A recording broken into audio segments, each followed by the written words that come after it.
Hey,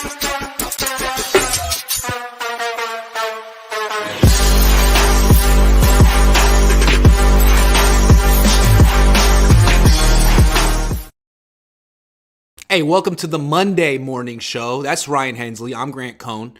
Before we get started, I want to let everyone know that thanks to all of your generous super chat donations, I bought the new microphone. It's going to be coming today in the mail, and I'm going to be looking like Jesse with the whole arm thing hanging down like that. So I'll be thank you everyone. I appreciate it. I should have done it months ago. I don't know what I was waiting for. It's a little expensive, but you guys paid for it essentially, so thank you. It's exciting news. It's definitely exciting. I got a mic. I got a mic here. I downgraded from my other one because it was, although the other one was super expensive, to me this one sounds better. So hopefully I didn't just drop $700 on something that sounds worse than this, because this not so. Although some people like it in kind of a weird lo-fi type of way. I don't know. I think most people are tired of me yelling into it and having it clip and pop. So. Well, thank you very much, everyone. All right, so today we're going to be talking about how the quarterback situation will play out. We're going to talk a lot about Trey Lance. I posted a video this morning being a little critical of Trey Lance based on something he said. I want to circle back to that. I want to circle back, as the corporate people would say. But first, I want to talk about Brandon Aiyuk, who I got in trouble. I got him in trouble this weekend. He was on Brad Graham's YouTube. Brad does a great job, and they were just chopping it up, and Brandon Aiyuk just happened to say some stuff about the Eagles, and I put it out there with my big platform, and then the Eagles fans got pissed. So there was more that Brandon Aiyuk said. Forget about the stuff he said about Philly, because we don't care about them anymore. Here's what he said about the 49ers. Brandon Aiyuk, in this interview, said that the Niners are the best team in the league, hands down, this season. Hands down, best team in the league this season. How do you feel about him saying that? Him believing that, him saying that? Well, it depends. From a roster standpoint, I probably agree. With what he's saying from a roster standpoint, maybe outside of the quarterback position, and no knock on Brock Purdy, he was playing fantastic, but if you're just looking at the roster, if you're looking at the roster before the season and you put Brock Purdy as the quarterback, I think the 49ers have the strongest roster in the NFL. Brock Purdy being the unknown because we didn't know anything about him. Now he played fantastic. He went down, and that could have been a big part of at least would have been competitive had Brock Purdy stayed in that game.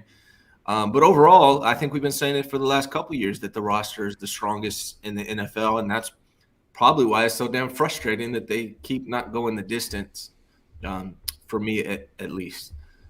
So the best team in the NFL part, it doesn't really bother me. I think I probably agree with him. But, where are they at now? And you see the Eagles are in the playoffs, and the Chiefs Eagles and Chiefs are in the Super Bowl. So, I mean, this year, the best two teams are the Chiefs and the Eagles, ultimately. Maybe on paper, the 49ers are the best, but in reality, Eagles and the Chiefs are the two best teams in the NFL. And this isn't Brandon Aiyuk's mentality. It's clearly the entire team's, and it's Kyle Shanahan's mentality. He's the leader, and he's the one who sets the tone. I guess I don't really like this mentality. It's like, that's what the playoffs are supposed to determine.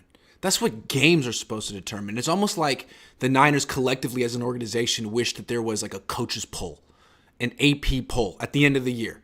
That, someone's going to win the bowl game, but what really matters is what people vote on after the season, and they should win that vote. It's like, this isn't college football, man. Someone's going to win the Super Bowl. That's the best team that year, end of story. So no one remembers who the best team was theoretically 4 years ago. It's whoever won the Super Bowl. So, that whole mentality to me is kind of collegey. But, on the other hand, what's Brandon supposed to say, right? Hey, we just weren't that good. We didn't get it done. We weren't good enough. I get it. Part of what this team has is this. They're the most confident team in the league, or they're up there. And that's a good thing. You want a confident team. Kyle imparts this swagger into his roster. But I guess what I would feel is it isn't border on overconfidence. It goes way into overconfidence. And the difference between confidence and overconfidence is when the loss happens, if you're overconfident, I don't think you can really look inward and change. I think it prevents change. Because overconfidence is, we were the best team in the league. You got to be lucky to win the Super Bowl. And if we just keep hammering at it, we'll get luck eventually. How many times you got to come up short before you realize that it's not a luck issue? And that's not Brandon. I'm talking Kyle. So I think this is kind of it's a microcosm of the 49ers' overconfident attitude. I think it started in 2017. Remember, Jimmy came here, They won 5 in a row, and they were talking wild at the end of the season, like, hey, NFL's lucky we didn't make it in because no one wants to see us. Like, guys, chill. So ever since really the beginning of this era of Kyle, they've had this attitude like, hey, man, we were the best team. We just didn't get to prove it in the playoffs. Like 6 years in a row. And I feel like, man, no one's going to remember you guys as the best team if you never sealed the deal. You got to get at least one ring to validate this entire era. And you're not going to get one if you keep telling yourself that you're like the best, the champs on paper. You got to be the champs in hardware, not on paper.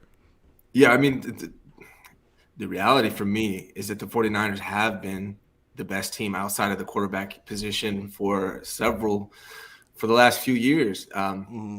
It's either because their quarterback's not top 10, top 12, or because they're injured. This year it was Brock Purdy going down. Who knows what would happen had he stay in? But I see your point on overconfidence. There's a difference between being confident and overconfident. As a coach, when I was a coach, I would, try to make my kids as confident as possible. But that doesn't mean that I'm underestimating my opponent or thinking that I don't have to plan to overcome their strengths just because I think we're the best team. So there's a balance there, right? You have to balance that. Let's say Brandon's. It's not just Brandon. It's Kyle. Kyle believes the Niners were the best team this year. Kyle believes they were the best team in 2019. Let's say he's right. They were the best team in those years. They didn't win the Super Bowl either time. Yeah. Well, what does that say about him and the team? From Kyle's perspective, it says, well, there's a certain amount of luck baked into the sport. I can't control that. We got unlucky 2 times. I would say, no.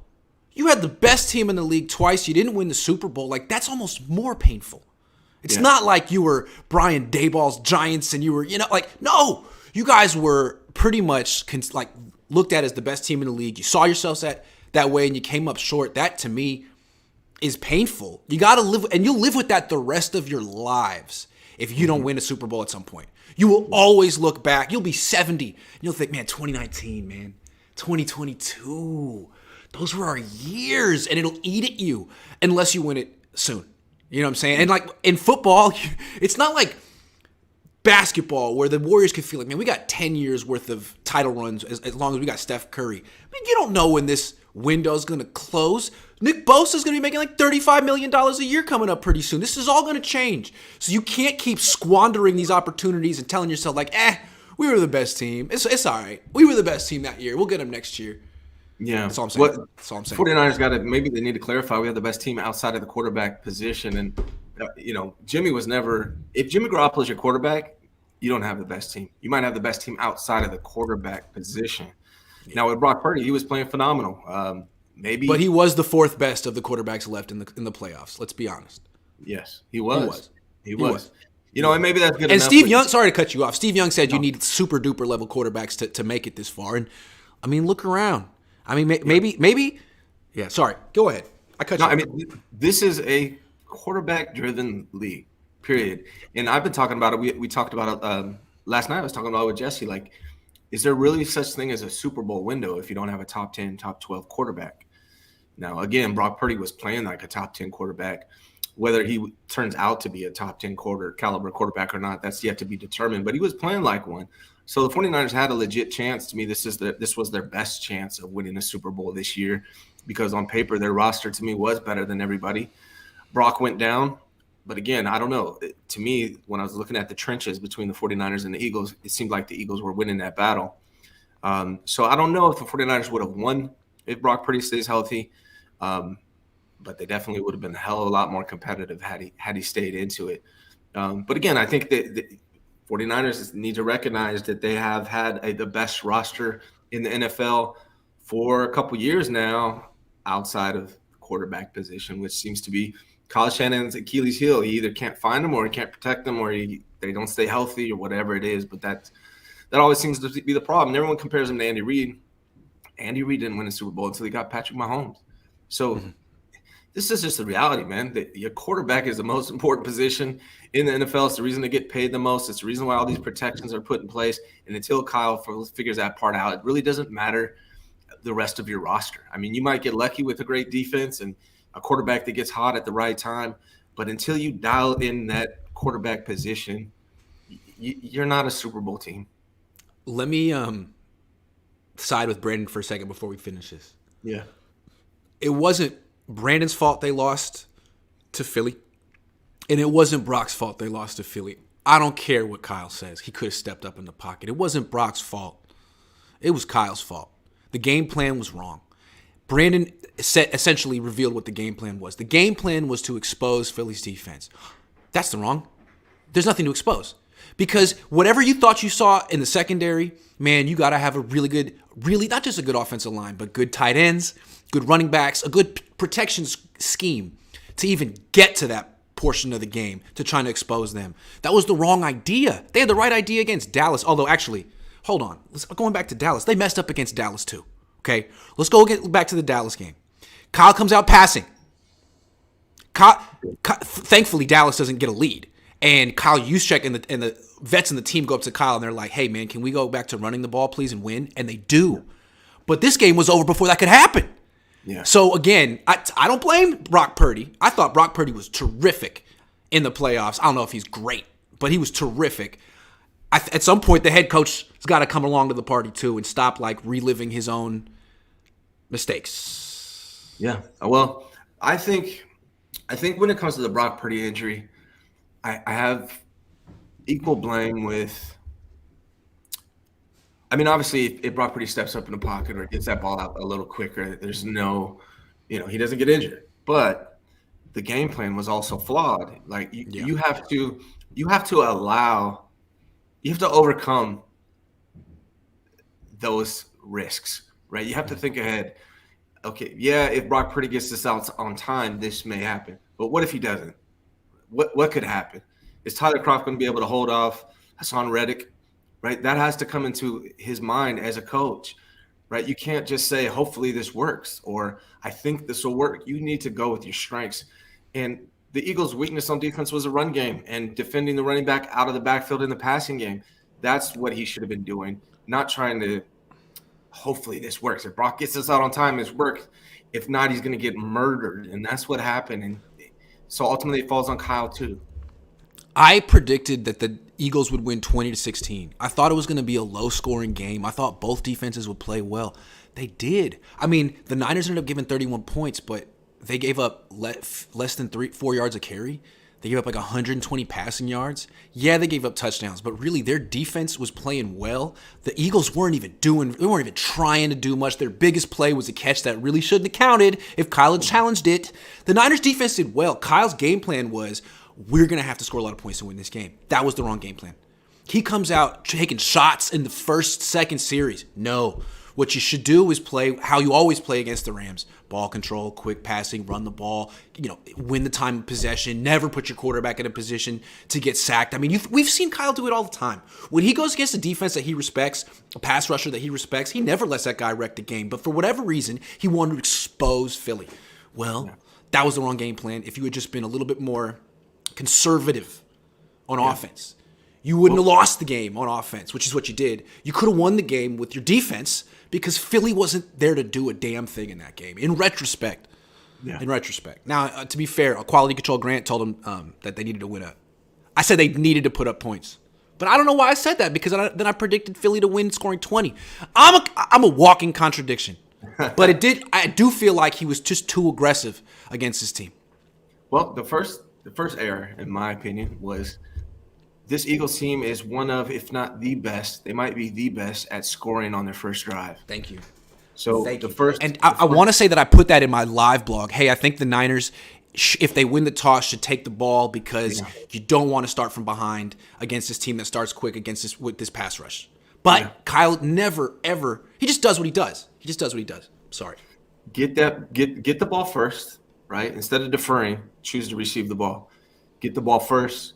Utilize the hell out of that run game. Use Christian McCaffrey out of the backfield. Take your time, dinking and dunking upfield. See if they can stop you. See where that's at. Fill it out. And then your play action is actually going to be more effective later on anyways if you go with that route, if you want to take shots later on. But that was the strategy to beat the Eagles. That's what they should have done. They didn't need to take shots on play action to win this game. Philly didn't.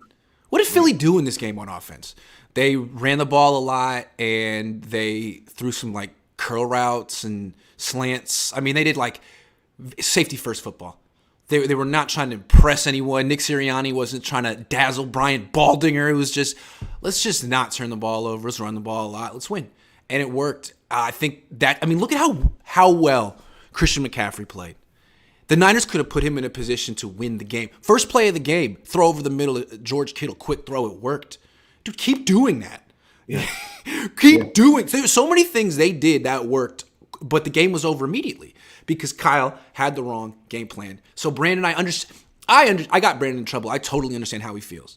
You know, This is a team that he feels like he could have done something to win this game. He wasn't given an opportunity. It's frustrating. I totally get that.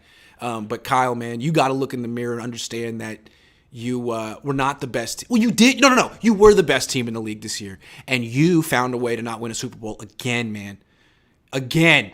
So, fortunately, everyone loves you and you're never going to get fired. But my professional opinion is that you should win the Super Bowl. I think that should be something that you strive to do.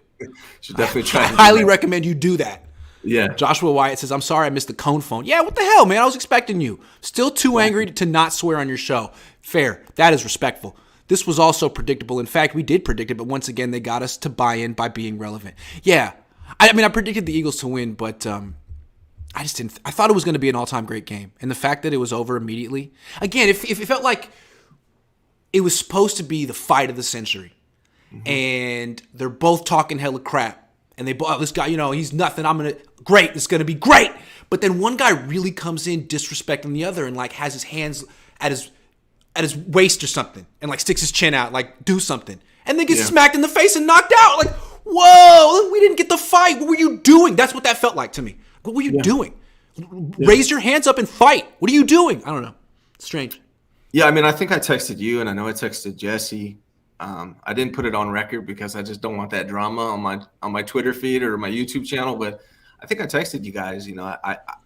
I imagine the 49ers are going to make the playoffs and at some point get knocked out before the Super Bowl, just because of everything we've seen with Kyle Shanahan. Man, it just seems. But didn't we think it was going to be like Brock Purdy's going to throw a couple picks? He's going to be a rookie. Eventually, he's going to play like a rookie. But it didn't happen. He was 4 for 4 and got knocked out. It's like, we'll never know. Well, we'll never know. Technically, he did fumble. He did turn the ball over. Certainly did, man.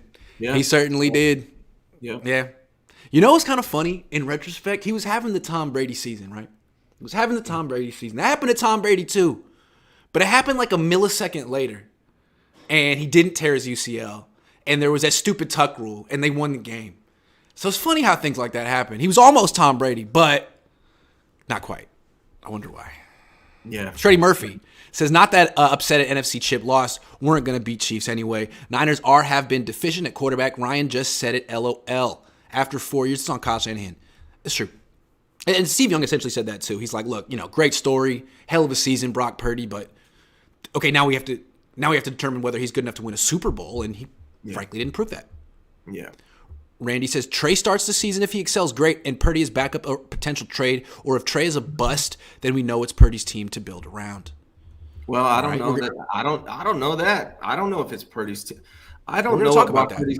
What is Brock Purdy going to look like after UCL recovery, and what is he going to look like in his second year? I don't know. I don't know whose team it is. It could be neither of them. Zach says, in my opinion, Purdy outperformed Lance in his first few games. Trade him or bench him. Trade was a gamble, and regardless of how many starts, he did start. But they're not going to trade him because I don't think they're going to trade him for a lot of reasons.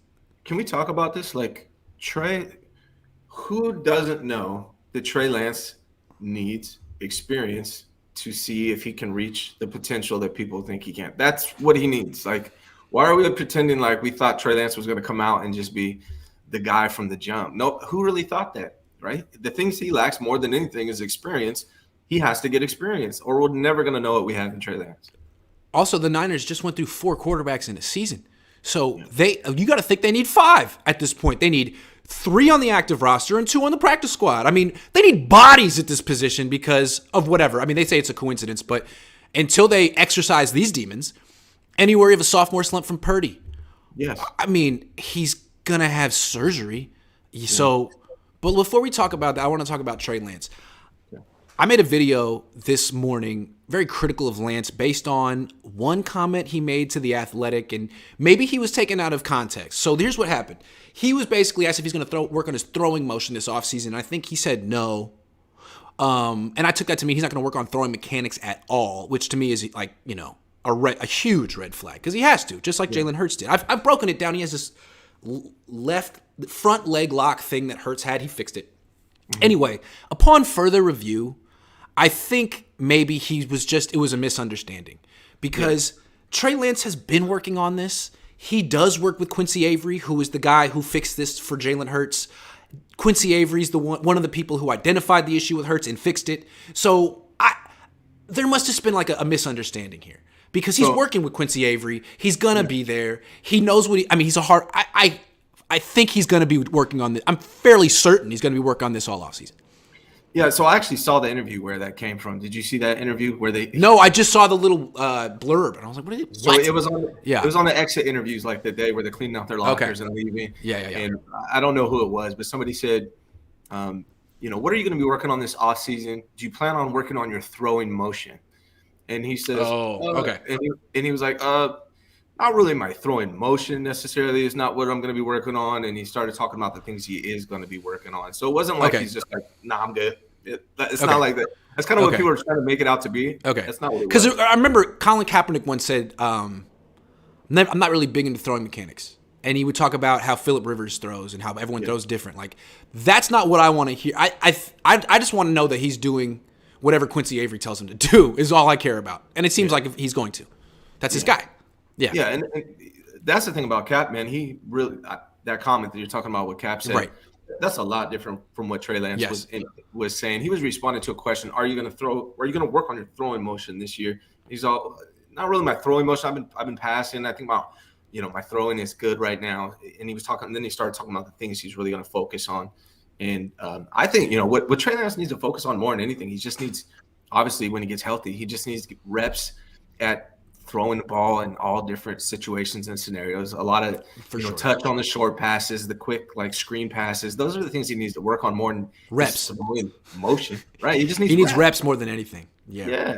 But I do feel that this mechanical thing is something that he can fix. It's an easy fix. It's been an issue, but it was an issue with Jalen Hurts as well. And when he fixes it, he's going to be like Jalen Hurts. People are writing this guy off way too soon. I don't really understand why. They act like he's not a good athlete. Dude, he runs like a 4.6 or better. That's what freaking Jalen Hurts runs. Like, just relax. It's been very much on Kyle. Kyle has to figure out how to use him. He's different than RG3 and Jimmy Garoppolo, but he's very similar to Jalen Hurts. If you put Trey Lance on the Eagles, he'd be doing well. You know what I'm saying? I think he's probably was the right pick. Mac Jones is terrible. You can't. I don't like Mac Jones at all. He got worse. He's not an athlete, and he's not a leader. Justin Fields is a great athlete, but as a passer, I think he just plays hero ball. He runs around, runs into sacks, throws picks. I like Trey Lance. I think he has the right idea. He's a really good athlete. He's just they put him behind the 8 ball for a couple of years, but he's still younger than Brock Purdy, and now he's got a real opportunity again to show his improvement. And if he comes into camp this year, the same guy he was last year, that's rough because he's running out of time on his rookie deal. But if he's improved, like Jalen Hurts did from year 2 to year 3, I mean, Brock Purdy's in trouble because Brock Purdy can't reach that gear. He can't reach that mile per hour. You know what I'm saying? So this is an interesting crossroads in Trey Lance's career right now. Yeah, and the only thing that he's been injured for a long time. So what Trey Lance needs, Trey Lance's ceiling is higher than a lot anyone's. A lot of anyone's, his ceiling is just crazy. He just needs rep, and he needs to stay healthy. If he can stay healthy and he can get reps and experience, I really don't see what would stop him from being a good quarterback. I don't see it. Right? Well, unfortunately, the Niners' mentality is that he needs to keep it. What did he say? He needs to prove that he can stay healthy. That sucks. Instead of they need to prove that they can keep a quarterback healthy. Right. Because they don't think that they're any worse at it than other teams. But I don't see another team that went through 4 in a year. 4 in 20 games. Just the fact that he's saying that, oh, man, I don't even know if I want to go down this route because it's so frustrating for me. But you're comparing Trey Lance's durability with Brock Purdy's when they're playing two different positions essentially. Yeah. Like they're not even playing the same position. Like Yeah.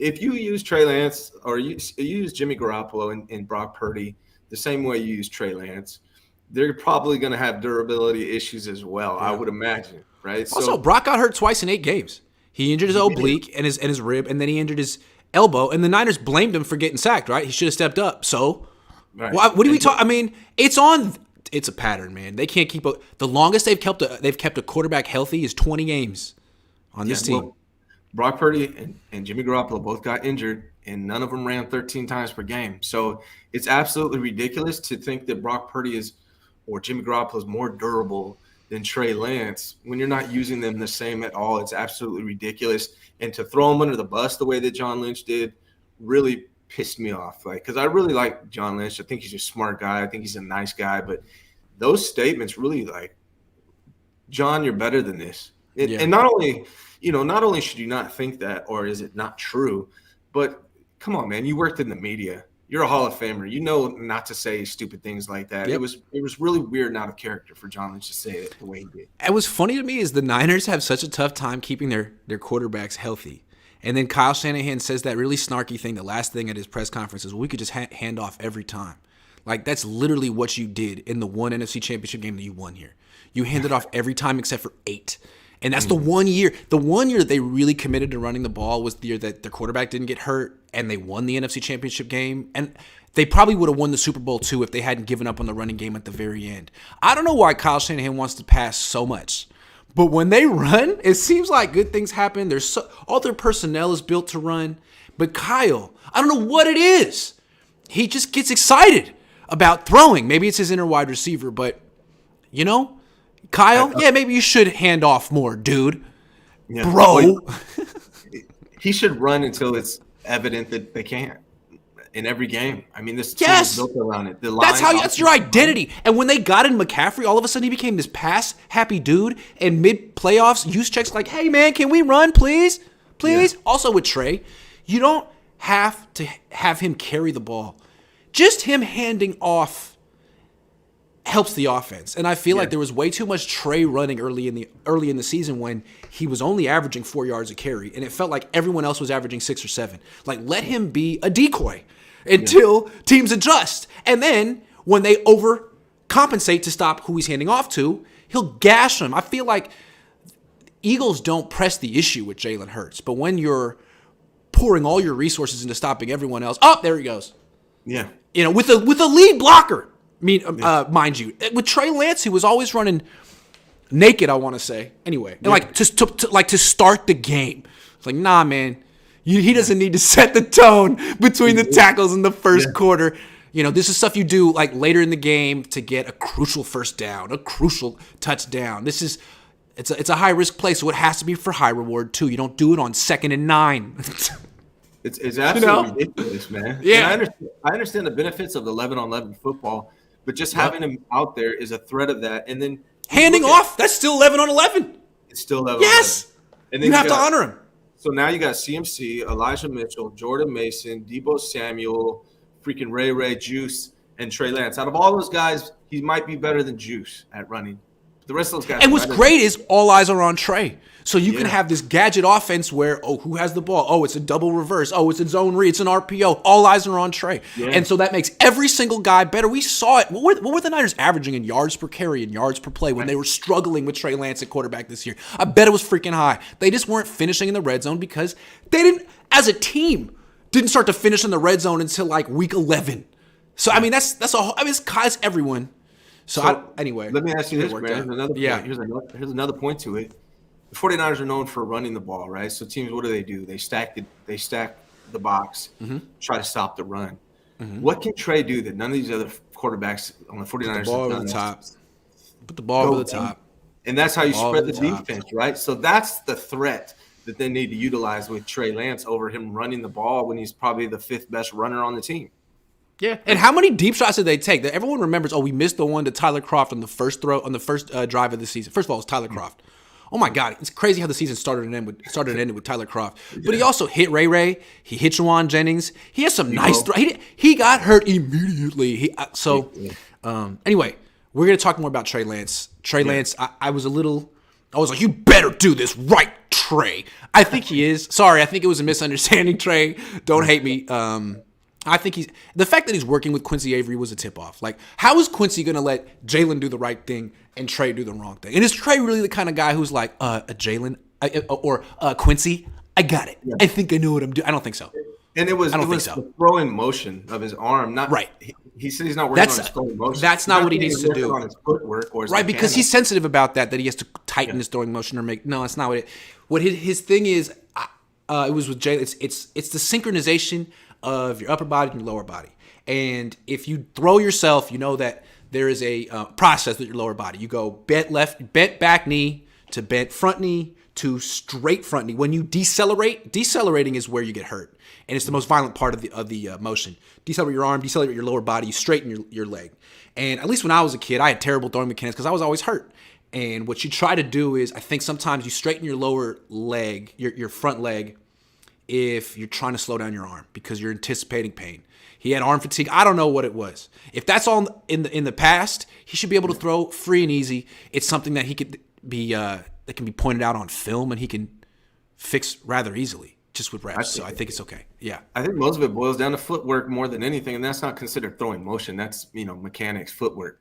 So he's going to be working on. I would call it mechanics. Yeah. I don't know. As a baseball player, it all goes together. I mean, throwing, hitting, it all starts with your lower body anyway. Right. But yeah, I think he gets that in sync, he'll be fine. And once he gets that in sync, all of a sudden it's going to be like, oh my God, he's completing 67% of his passes. How did he do it? Like, that one thing. If the 49er fans and his teammates and the coach can be patient and use him the right way, I don't see why he can't be.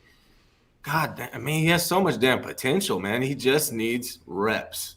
You just give a guy like, again, to me, he's Jalen Hurts in terms of raw athletic ability. He didn't have as much rep. He didn't go to Alabama and Oklahoma, but just in terms of the athlete, he's a lot like Jalen Hurts. If you put him in the right situation with the right scheme and let him play and keep him healthy, after a while, it seems inevitable. He's going to be he is already one of the best athletes on the field. He just has to get his feet underneath him, and the Niners have never given a chance to get his feet underneath him. That's all it is, man. But what's interesting about this season is they may not have a choice. We'll talk about that in a minute. Aru Luster says, since Kyle won't be replaced, Lynch or Jed should hire an older, wiser assistant head coach to help Kyle manage the game so he can focus on the plays. You really think that you could hire an underling that Kyle would say, okay. Like, when he was in Atlanta, he had to listen to Dan Quinn to an extent. In Washington, it was his dad. I don't think his dad was telling him what to do. In Houston, he had to listen to Gary Kubiak. He was 27. Now, there's no one he has. It feels like everyone in the organization tiptoes around him and his ego. He's the great. Yeah. Everyone said he's the greatest coach, the greatest play caller. It's like, man, do you contractually have? Is it in your contract that you have to say that publicly once a week? Yeah, man, he controls everything, and it's that's one of the we talked about yesterday on my show. What's good about Kyle Shanahan? Things he does great and things he does bad, and one of the things to me that he does bad is he doesn't delegate responsibility. Like, as I've been a manager at several different companies and industries, and one of the things I learned when I was learning to be a manager was hire the right people and then give them the freedom to do what they do, right? And I think that's one of the things I would like to see Kyle Shanahan do more of. But in no way is he getting somebody that can come in and control him. Here's what I'd like to see Kyle Shanahan do more as well. The coach was talking about this on our show. He straddles the line between offensive coordinator and head coach. And there's a big difference. Football is a war game. It's not war. But it's, they're playing at it. The head coaches are kind of like generals, and the players are kind of like soldiers, and it's all that kind of mentality. And in war, the generals are people who not only want to take responsibility, but are trained to. Something goes wrong, it was my fault. I'm responsible. I wasn't out there, but I trained the guy. I gave the order. It's on me. And it's people who take responsibility for a living on the most serious things in combat. So Kyle, the fact that he never wants to take responsibility, it's like what you're saying is you don't really want to be the general. You don't really have that head coach leadership mentality because leaders, it's hey man, blame me. And you see a lot of coaches do that, whether they're being genuine or not. Yeah. Blame me, I'm the head coach, and I'm gonna take the heat off my guys. And then privately, I'll talk to them and I'll tell them what really is going on. But publicly, put it on me. That's what, a real leader's supposed to do. They're supposed to embrace responsibility, not deflect. Embrace responsibility. And Kyle, never in his life. It's time. If you want to be a good leader, that's an absolute must. There's no question. Got to embrace it. Yeah, especially publicly. That's how you do it.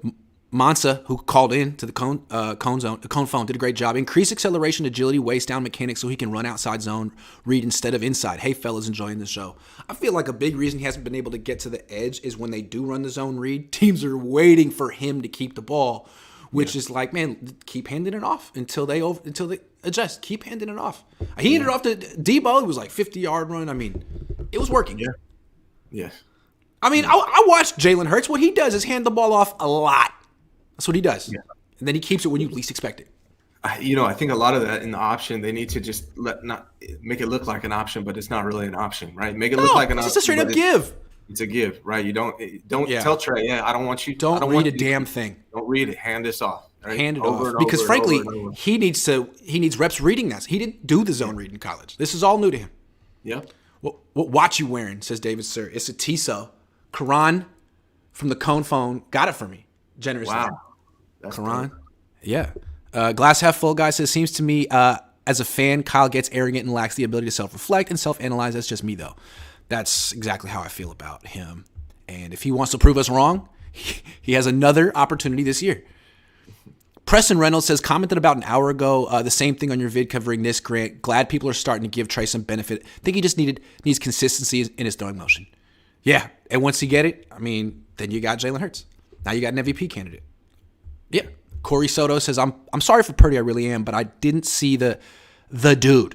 If the Niners want Allen, a Herbert, their best odds lie on Lance. Go rewatch the games he played. He showed a lot more than people want to admit or remember. That's the whole reason that they gave up so much for Lance is that they felt you need someone with that level of talent. And it doesn't mean that he'll put it all together or they'll get it out of him. But that was the logic behind it. So that to all of a sudden pivot and be like, actually, we can get by with Brock Purdy. Like, you're contradicting yourself again. And the fact of the matter is Trey Lance is about 4 or 5 months younger than Brock Purdy. So there's still a lot of potential there. And it's way too young to say. I love when people are like, I've seen his 4 games. And it's just, this is it. He's just not, it's like, dude, 4 games. You can't judge any athlete on 4 games ever in any sport ever. Right. Yeah. All right, let's talk about it. How will this 49ers quarterback situation play out between Brock Purdy and Trey Lance this year, in your opinion? Ooh. Well, what I hope happens, and here's what I hope happens. I hope Trey Lance comes out and they're able to win while he's gaining experience. I don't need him to come out and be amazing, but I need him to play well enough so where the 49ers are winning. And I need the rest of the team to play well enough to the 49ers win. I need Kyle Shanahan to be on his game and utilizing Trey Lance in a degree that allows him to win. Now, he doesn't need to play perfect. He's going to have his lumps and bruises along the way. But as long as they're winning, and Trey Lance is the starting quarterback, as long as they're winning games, I think he's going to be able to stay in there, and he's going to get the experience that he desperately needs. Now, if they start losing, what's going to happen is people are going to be calling for Trey Lance. His team's going to abandon him. The fans are going to compare him to what Brock Purdy was doing. And so that's my fear. If he doesn't stay healthy, Brock Purdy's going to step back in.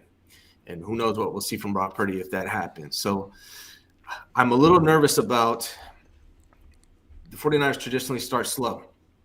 That's interesting. If the Trey Lance is a quarterback and they start slow again and they're losing games, are his teammates, are the fans going to have that patience to allow him? You already know the answer to that question. But look at it this way. Let's say Brock Purdy gets the repair and not the reconstruction. Let's say he's back for training camp after Trey Lance had OTAs and minicamp. Mm-hmm. I'm thinking, we heard what that anonymous player said. We know the vets run this team and not Kyle Shanahan. Kyle Shanahan's an offensive coordinator, straight up. Yeah. The vets run this team. They said who's the quarterback's going to be. It's going to be Brock. But you just pointed out this team starts slow. What if, because we only saw Brock, post week 13 when the team was clicking already. I mean, Jimmy was playing great, frankly, the best of his career, not turning the ball over and stuff. What if Brock not that he struggles, but he is playing while the offense struggles and doesn't look so good. Maybe he's throwing picks. Maybe he gets knocked around a little bit and Trey Lance has to be the guy who replaces him. All of a sudden, you look at Trey Lance a whole different way. Maybe he gets his opportunity later in the season like Brock did last year. Maybe it all evens out. Well, what I've been saying for a while now, the best thing for Trey Lance is honestly if Brock Purdy starts the season. But that's what I'm saying. And that might be what happens. Nothing against Brock, but Brock could rush back because the team is so nervous about what's going to happen with Trey that they'd rather have, Brock with 75% of his arm strength, and he goes out there and it looks kind of like last year early in the season and he struggles. And, who knows? Maybe Trey Lance is the savior. Yeah, that's the role that to me is going to benefit Trey Lance the more, because we all know that quarterbacks on this team don't last full seasons. It's just not going to happen, right? So one time in 6 years. One time in 6 years. So the likelihood of either Brock Purdy or Trey Lance being able to – it's like 17%. What is the number? 16%? 15? I don't know. Well, it's 80. Yeah, 17. 17% of the time, the 49ers under Kyle Shanahan have had a quarterback play in the entire season. Yeah. Which not very good odds. And that wasn't a 17-game year. 16 games, yeah. So, right. There was a 16-game year, and they had a freaking bye week. Was that back when there were – yeah, so I don't know, man. They need 2 starting quarterbacks from this. They basically have to approach it like they need 2 starting quarterbacks and 3 backups. Whoever's the backup quarterback for the 49ers this coming year has an advantage. Yeah. I know that sounds weird, but they have the advantage, because if it's Brock and Brock struggles and the offense struggles and Trey Lance comes to be a savior, great. If it's Trey Lance and he struggles, everyone's going to be calling for Brock. We need Brock again. Bring Brock back. It's honestly like almost I don't want to start. Coach, let me be the backup, Well, what we're saying is how this situation is going to play out is whoever wins the job, whoever starts as the quarterback, man, that's just the beginning. It could go back and forth 3 or 4 times. It could change hands, not just because Kyle Shanahan can't keep a quarterback healthy for more than 8 or 9 games at a time, but because the entire offense seems to take time to get it going, to find their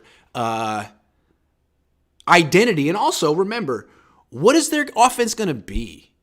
Last year, they tried to go all in with Trey Lance and then had to switch back to the old offense. Now, is Trey Lance going to be – is that out? Is Trey Lance going to be trying to learn the Brock Purdy offense? Are there going to be 2 offenses? Like, what are they going to do?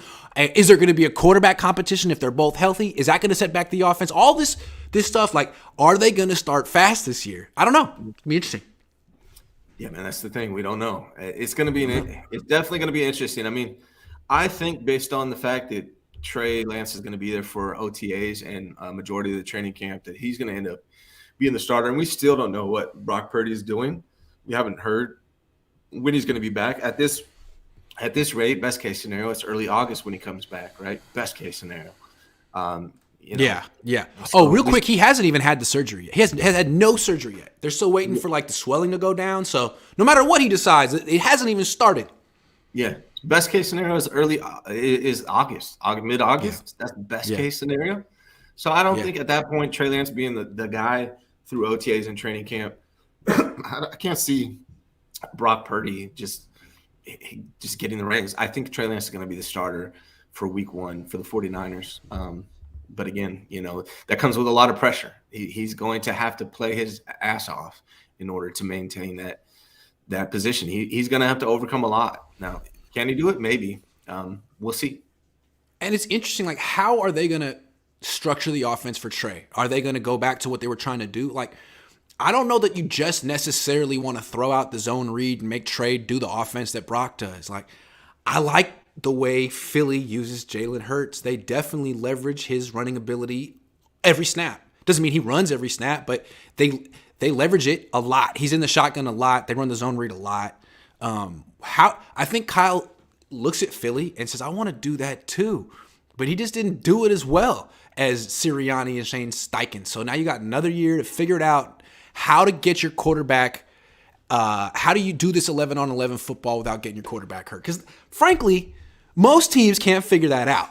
It's the $100 million question. Philly does a pretty good job. And even them. Hurts got hurt for a couple of games this season. So, I don't know. Let's see. We'll find out Sunday if this changes. But how many teams that run a read option have won a Super Bowl? 0. I don't like it. Granted, I don't. I mean, I understand the benefit of it. But I think Trey Lance, if you just allow him to play quarterback and use his legs to scramble and create off-script stuff, that's what his strength is. I want to see him, not that he's Patrick Mahomes, but I want to see him have the Patrick Mahomes offense.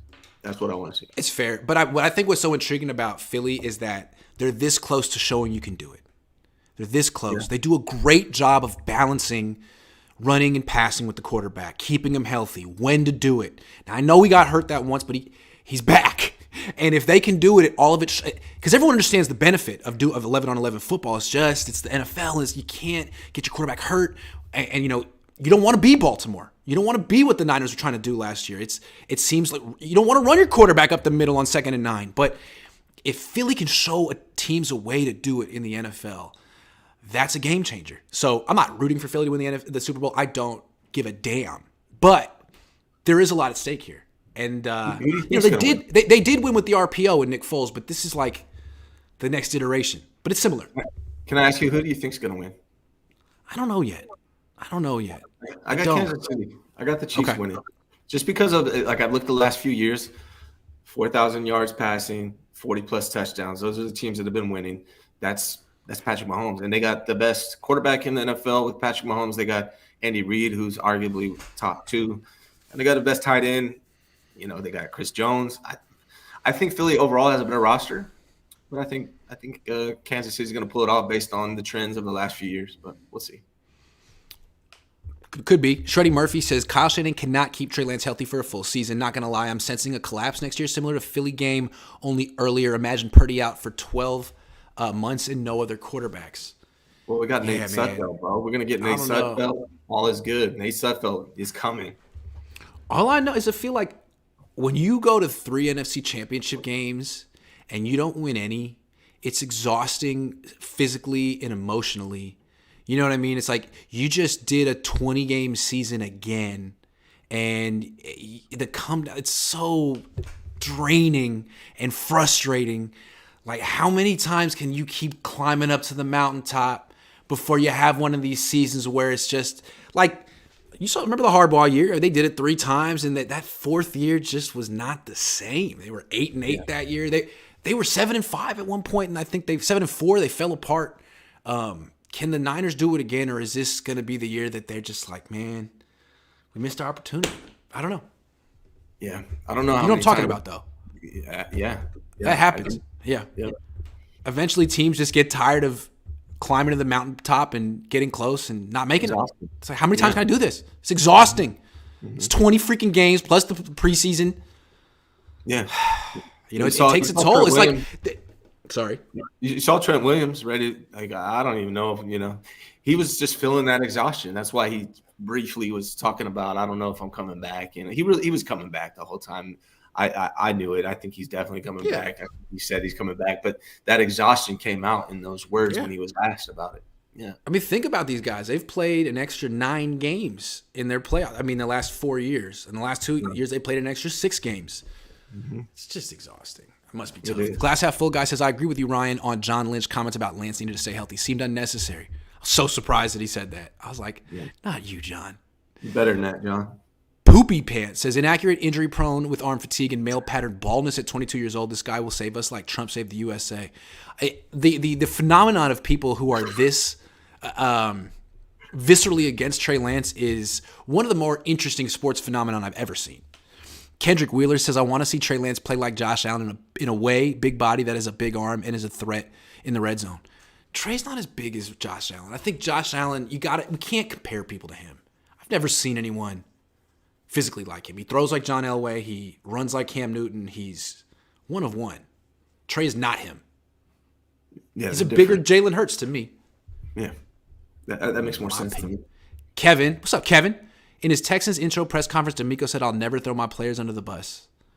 I'm telling you, I think a lot of people who work with Kyle respect Kyle, but also look at Kyle and say, I can do this a little bit differently. I mean, McDaniel was so different than Kyle. I'm going to be the positive version of Kyle. Yeah. What did he say? What did Jamiko say in Colorado Springs? Energy vampires? Can't be an energy vampire. That is Kyle Shanahan to a T. Yeah. So, with you on that. Smart guy, though. Let's talk about... All right, hold on. Next one. It's okay to be likable, Kyle. Yeah.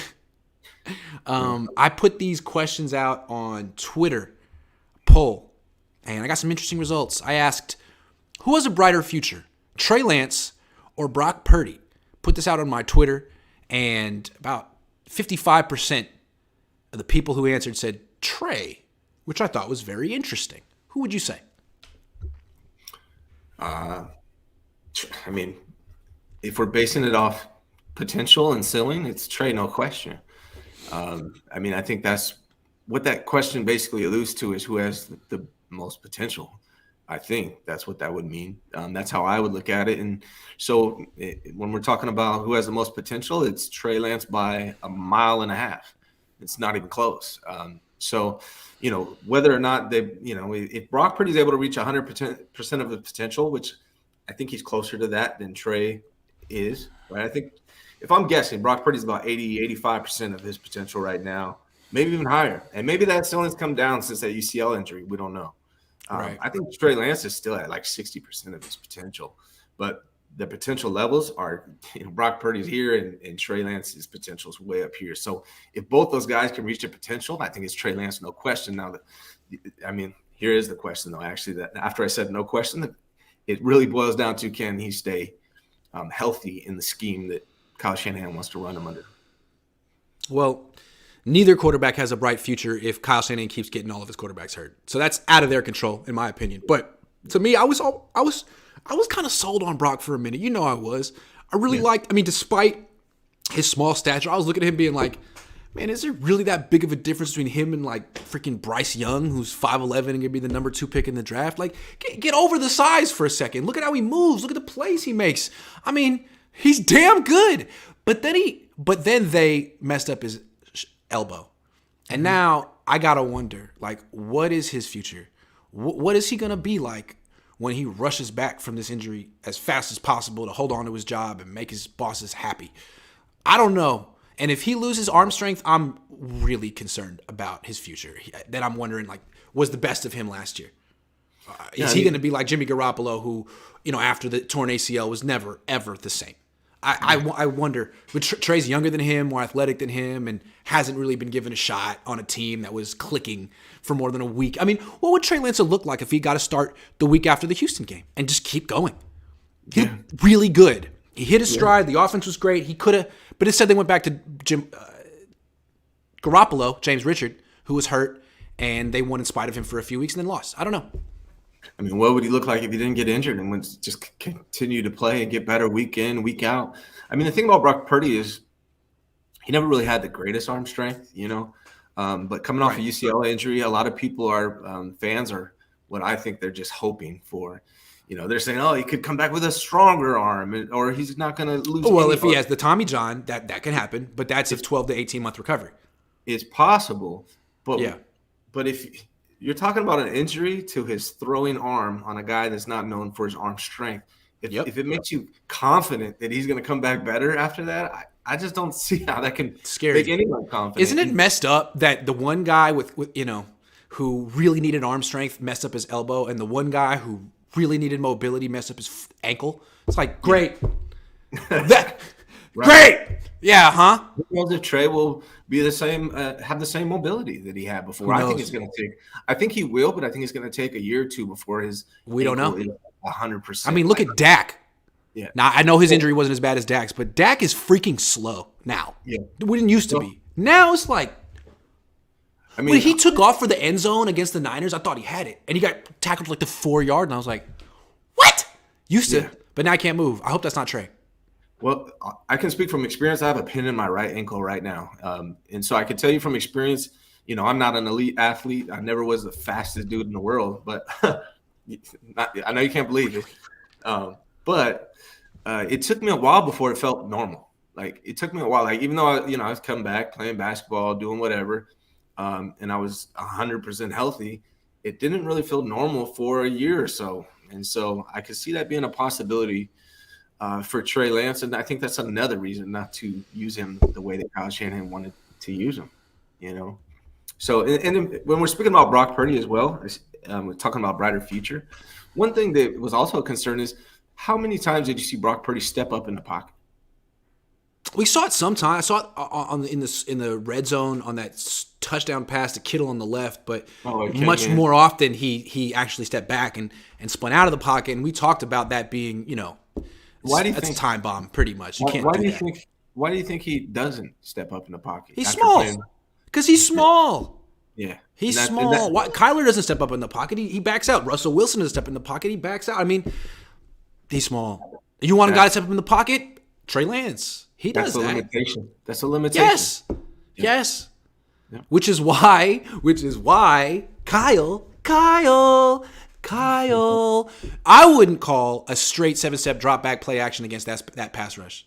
Get him on the move. Get him out of the pocket. Create what he wants. What he does or did was create space for himself really well. And it's like, oh my God, he's clear throwing lanes. He's out of the pocket. Oh, well, look at it. Kyle, you could do that for him too. But if you just drop him straight back, nah, man, then you need Trey. That's what Trey's for. Straight up. It's not a strength. It's not a strength. Yeah, I mean, I can't knock Brock for being small. That's what he is. Everyone knows that. So work with him. Yeah. You did for a while until you wanted to prove a point against Philly. Yeah, you proved a point. Glass half full guy says, Grant, please tell me McGlinchey isn't coming back, right? I can't tell you that. I just feel there's better options out there. Well, there are. I can't tell you that. I feel like he's coming back, man. I really do. I feel like the Niners' best hope is that one of Kyle's disciples wants to steal him and pays him more than the Niners can pay. Like, that's your best hope. But then if you do that, are they even going to upgrade? Counterpoint, how could you downgrade? Tom Compton was better. Yeah. I mean, I think he's coming back. I think Mike McGlinchey, to me, strikes me as a guy who doesn't want to he's a nice guy. I think he lacks a little bit in confidence, and he's going to be much more comfortable coming back to a situation he's familiar with. So I think he's going to give a hometown discount to come back to the 49ers. I think the 49ers value him higher than 49er fans do. I think Mike McGlinchey's coming back. D'Amico, you should take him to Houston, man. He's a great player. You and McGlinchey together in Houston. 2.0 says Hurts had way more experience versus better talent coming in the NFL than Trey. That is true. Plus 3 years in the NFL. So if Hurts wins, maybe in 5 years, Trey can too. All right, well, you're betting against him. Also, Hurts didn't have this team that Trey has. So the Niners could theoretically speed up the production. SF had no help at quarterback versus GB in the 19 title game. I'm just saying, I made that point earlier today.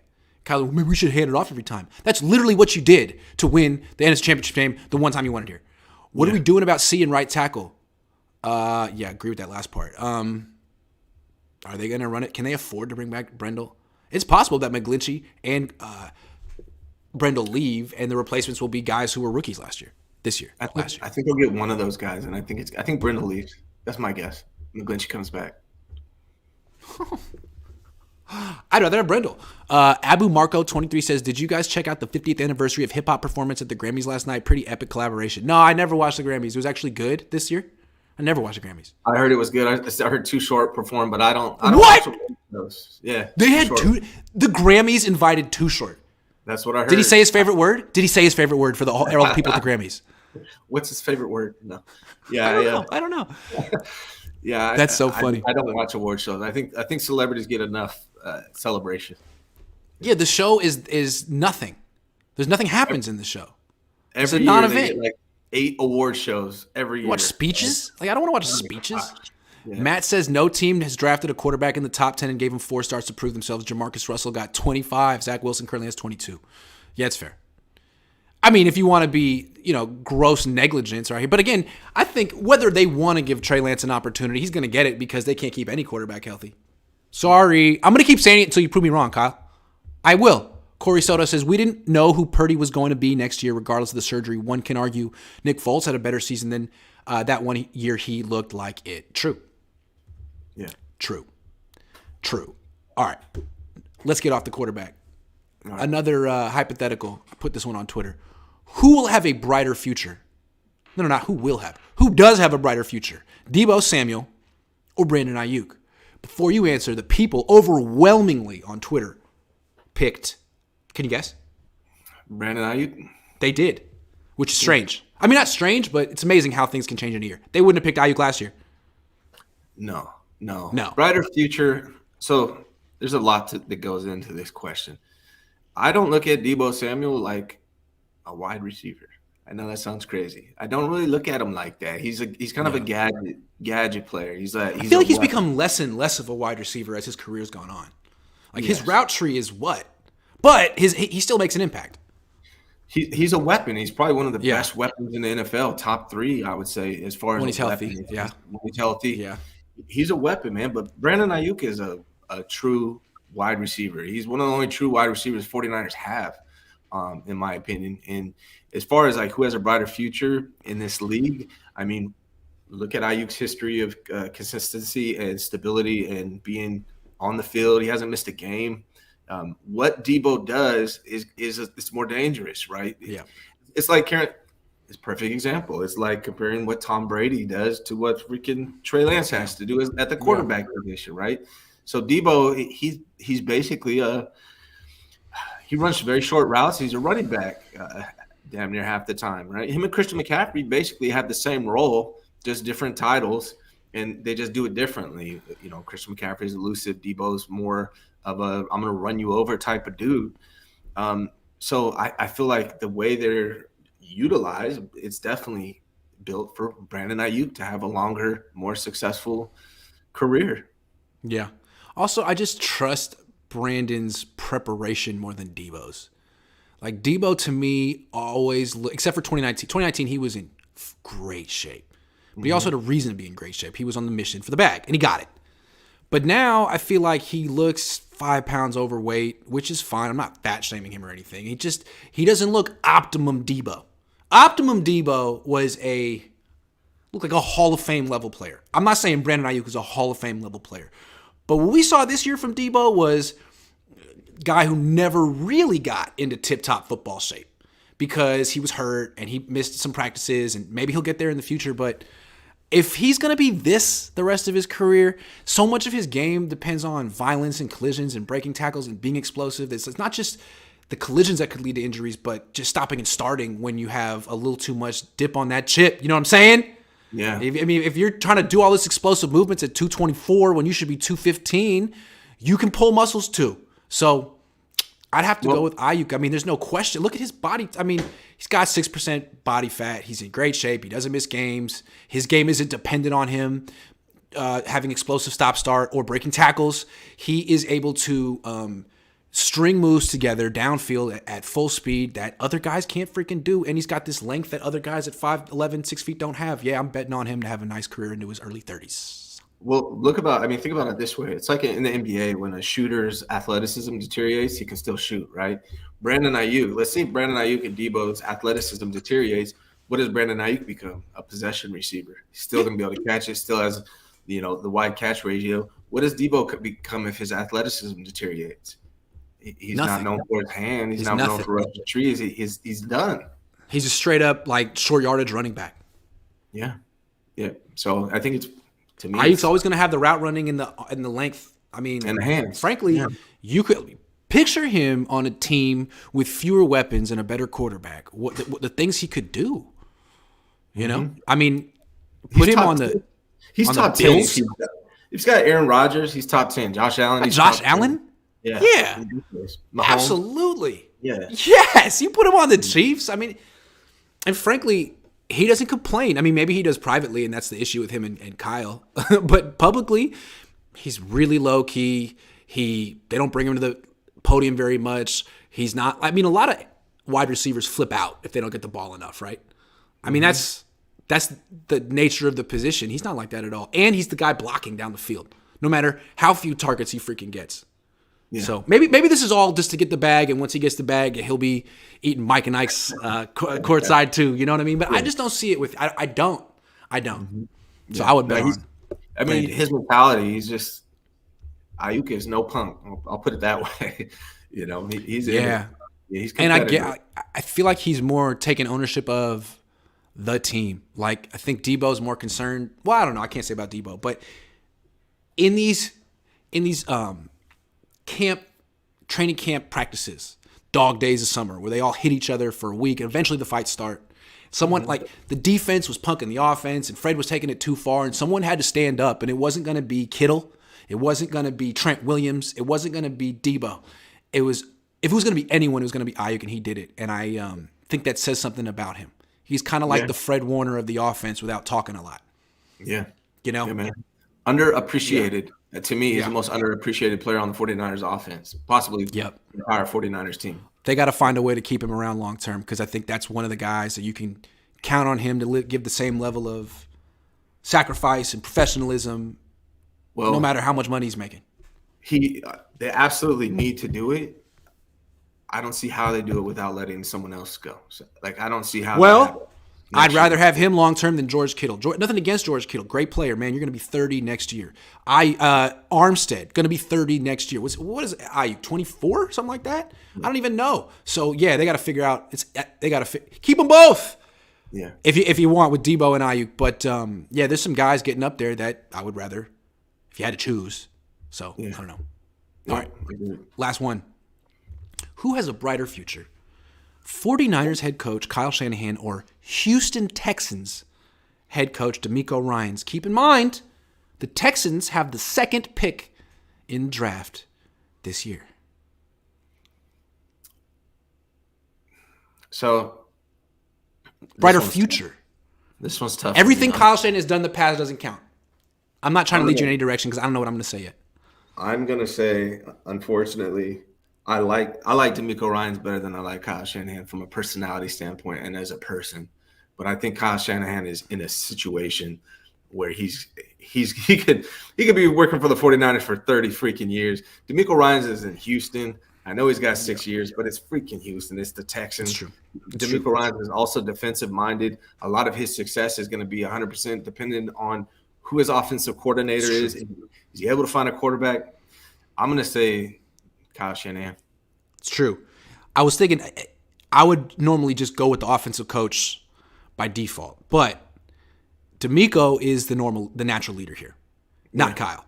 I agree with that. The other thing about it is, so I totally agree. He's going to end up probably bringing an offensive coordinator from the Niners staff, and it's going to be knock off Kyle, and they're going to have the same problems without the same upside.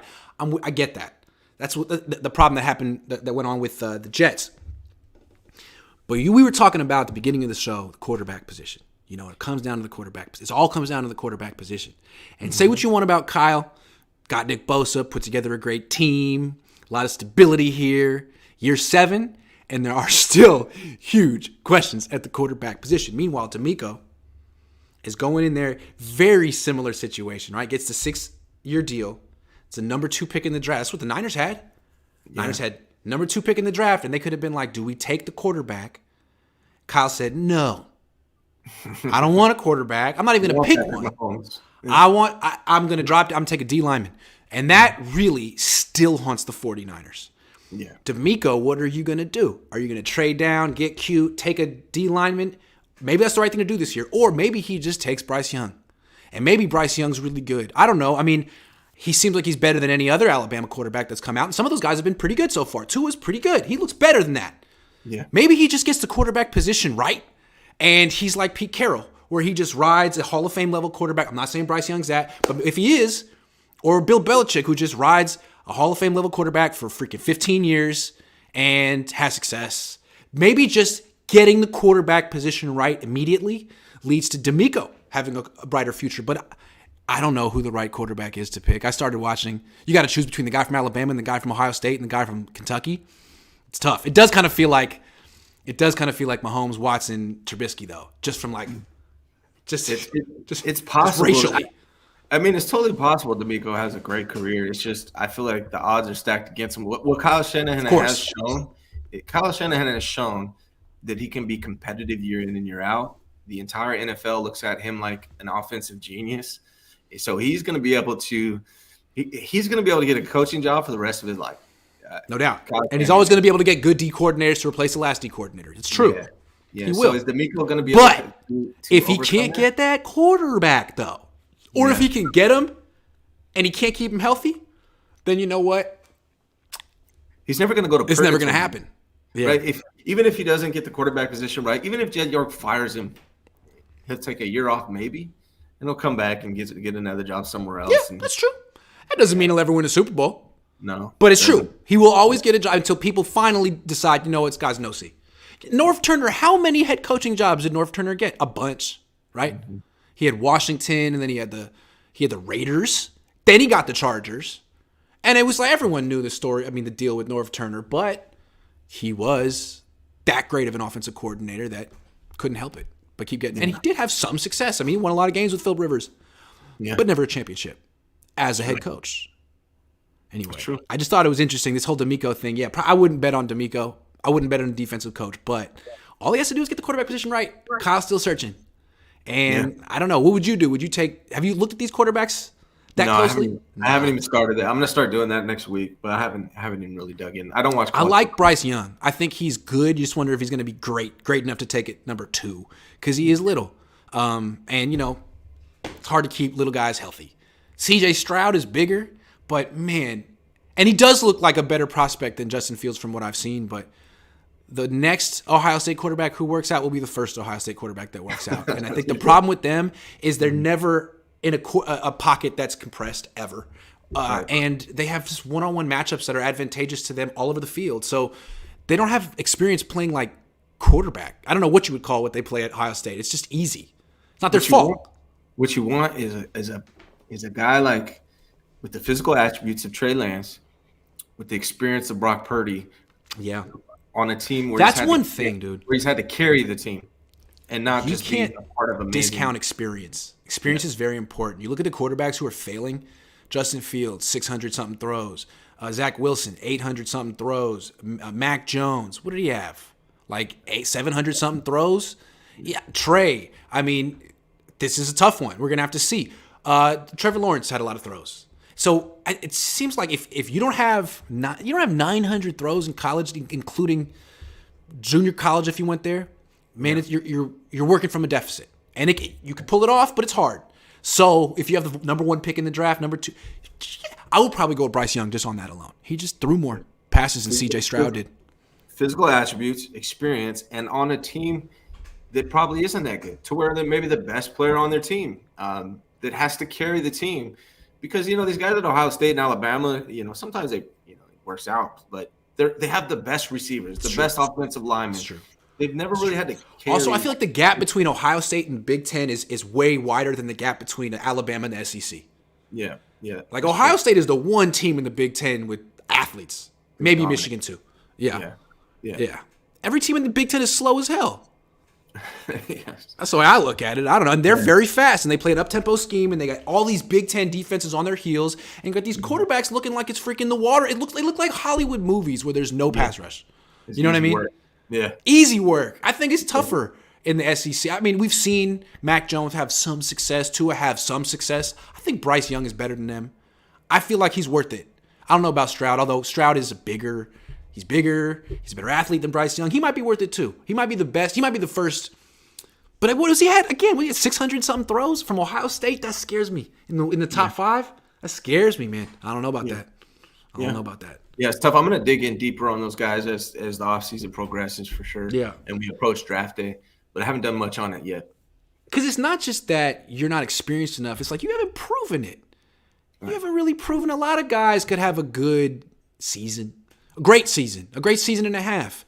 That doesn't mean that they're going to be great in the NFL or even good. Like if you've thrown 1,100, 1,200 passes and you've pretty consistent the whole way through, I think maybe it's a little easier to project what you're going to be in the NFL. Just saying. Show me how many quarterbacks in the NFL right now who are successful through like fewer than 900 throws in college. I bet there's a few. I bet there are, but I'd like to know how many. Yeah. T. Breezy says, I don't understand the negativity when it comes to Trey. The CH put his quarterbacks in harm's way. Head coach. Trey gets his finger broken while throwing a pass, ankle broke while running power run, but it's his fault, huh? Yeah, the finger one, that was in preseason too. He didn't need to be playing with backups at that point. Yeah. This one, Jason Lutz says, Lowe's has trash cans for under 100. Put a 69 jersey on it, save cap space, and cut back on flags that might actually get in the way of a defender too. Yikes. Harsh. Sorry, Mike. Grant, Jeez. you are a metaphysical genius, says the Astro Channel. I don't even know what that means. I don't know what it means either. take it, but though. it sounds freaking amazing. Sounds great. I that's what I am. Thank you. Agree. Team Team needs a Rudy moment. Team comes in one after another. Jerseys on John's desk. Trade Kyle. It's okay. If I'm D'Amico Ryans, I'm offering the Niners a first-round pick and a third for Trey Lance, and that's not cap. Grant and Ryan, I'm for real. Would you rather trade a first and a third for Lance or just draft Bryce Young? I mean, Bryce Young is younger. He played football last year and the year before that. That's what I'm saying. With Trey's trade value, like you have to put him up against draft-eligible quarterbacks this year, and the Niners messed that up. I don't think the 49ers, maybe they would. I don't think they do it. I mean, who do they have? They have Brock Purdy, injured Brock Purdy. They have no quarterbacks. They need quarterbacks. They need bodies. Yeah, they need quarterbacks. They need multiple starting quarterbacks, and they say they have multiple starting quarterbacks. I vote for @T-Breezy to get the Texas GM job. Texans.